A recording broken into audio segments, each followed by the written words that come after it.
नमस्कार मंडळी, आज आपण जाणून घेणार आहोत एक असा दिवशीचा योग जो वर्षातून क्वचितच येतो. अमावस्या, गुरुपुष्यामृत योग आणि गुरुवार हे तिघेही एकत्र आले तर त्याचा परिणाम तुमच्या नशिबावर होऊ शकतो. या दिवशी काही खास उपाय केल्यास पितृदोष, आर्थिक अडचणी, मानसिक तणाव व नकारात्मक ऊर्जा दूर होते. या तिन्ही संयोगाचा अर्थ काय?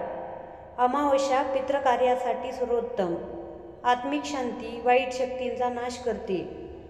गुरुपुष्यामृत योग, गुरु प्लस पुष्य नक्षत्र बरोबर अमृततुल्य शुभफळ, संकल्पपूर्ती, व्यापार व नोकरीत उन्नती मिळते. शुभ कार्यासाठी आदर्श वेळ गुरुवार, दत्तगुरूंचा व बृहस्पतीचा वार गुरुकृपा प्राप्त होण्यासाठी अत्यंत प्रभावी. कधी असं वाटतं का तुम्हाला की कितीही मेहनत केली तरी यश मिळत नाही?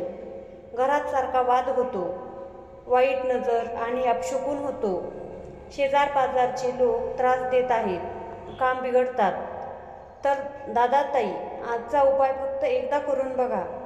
हा आहे अमावस्या दिवशी करायचा एक चमत्कारी उपाय जो तुमच्या घरात शांती, समृद्धी, लक्ष्मी आणि शुभशक्ती घेऊन येईल आणि जादूटोणा, वाईट नजर, अपयश हे सगळं घराबाहेर निघून जाईल. उपायांची ओळख.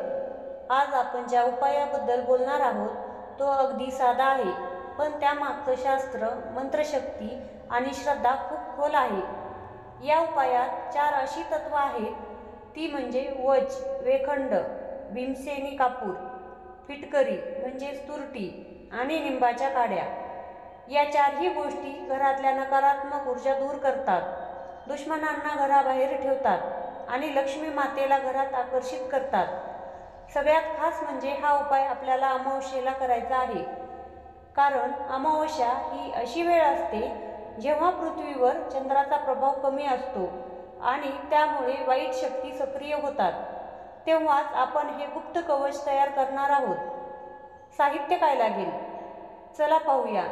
यासाठी आपल्याला लागतील 4 गोष्टी. वच म्हणजेच वेखंड, वशीकरण औषधी. वच म्हणजे अशी वनस्पती जी कोणालाही आपल्याकडे आकर्षित करू शकते. याचं नावच आहे वच म्हणजेच वेखंड. हे कोणालाही वशमध्ये करू शकतं. वशीकरण आणि याचा उपयोग प्राचीन काळीही राजा महाराजे करत असत. याचे आपल्याला 4-5 तुकडे घ्यायचे आहेत. नंबर 2, भीमसेनी कापूर. हा सामान्य कापरासारखा नसतो. याचा सुगंध खूप शुद्ध आणि शांत करणारा असतो. यामुळे घरातली हवा शुद्ध होते आणि वाईट नजर लगेचच दूर होते. नंबर 3, फिटकरी, तुरटी. आपल्याला हा उपाय करण्यासाठी तुरटीचे 3-4 तुकडे लागणार आहेत. तुरटी ही घरातील नकारात्मक ऊर्जा शोषून घेते आणि घरातील दृष्ट, वाईट नजर काढून टाकते. नंबर 4, कडुलिंबाच्या 6-7 सुकलेल्या काड्या. कडुलिंबामध्ये असते नैसर्गिक शुद्धता. वाईट शक्तीला लिंब एक प्रकारचं कवच देतो, जणू काही त्यांना थांबवणारा प्रहरी. हे सगळं करायचं कसं? हे करण्यासाठी आपल्याला सगळ्यात आधी एक पिवळा कपडा घ्यायचा आहे. त्या कपड्यामध्ये वच म्हणजेच वेखंडाच्या 4-5 काड्या ठेवायच्या आहेत.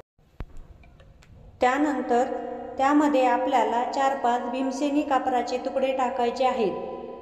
त्यानंतर आपल्याला फिटकरी म्हणजे तुरटी घ्यायची आहे. तुरटीचे पण 4-5 तुकडे टाकायचे आहेत आणि त्यानंतर कडुलिंबाच्या 4-5 सुकलेल्या काड्या घ्यायच्या आहेत. काड्यांचा आकार आपल्या बोटा एवढा असावा. हे सगळे एकत्रित करून आपल्याला पिवळ्या कपड्यामध्ये त्याला पिवळ्याच दोऱ्याने घट्ट बांधायचे आहे.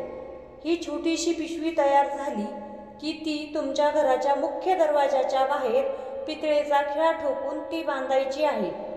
लक्षात ठेवा, शक्यतो लोखंडाच्या खिळ्याने ती बांधायची आहे, कारण लोखंड उग्रतेचा प्रतीक आहे. लोखंड ज्या जागेवर येईल त्या जागेवर शनिदेव येतात. आपल्याला तर शुभ शक्ती आणायच्या आहेत, म्हणून फक्त पितळाचा वापर करा. नाही जमले तर दुसरा कुठला धातू घ्या, पण लोखंड नको. हा उपाय का प्रभावी आहे? आता तुम्ही म्हणाल, हे खरंच काम करतं का? तर दादा-ताई, ही गोष्ट फक्त श्रद्धेवर नाही तर ऊर्जेच्या शुद्ध प्रवाहावर आधारित आहे. वच म्हणजेच वेखंड लक्ष्मी आणि देवतांना आकर्षित करतं. भीमसेनी कापूर घरात शांती आणतो. फिटकरी तुरटी नजर काढते. कडुलिंब नकारात्मकता रोखतो. हे 4 घटक मिळून आपल्या घराभोवती एक ऊर्जेचं कवच तयार करतात, जे कोणतेही वाईट विचार, वाईट शक्ती, घरावर कोणाचीही वाईट दृष्ट किंवा शाप आपल्या घरात प्रवेश करू देत नाहीत. हे उपाय फक्त ऐकून ठेवू नका. येत्या अमावस्येला हे स्वतः करून बघा.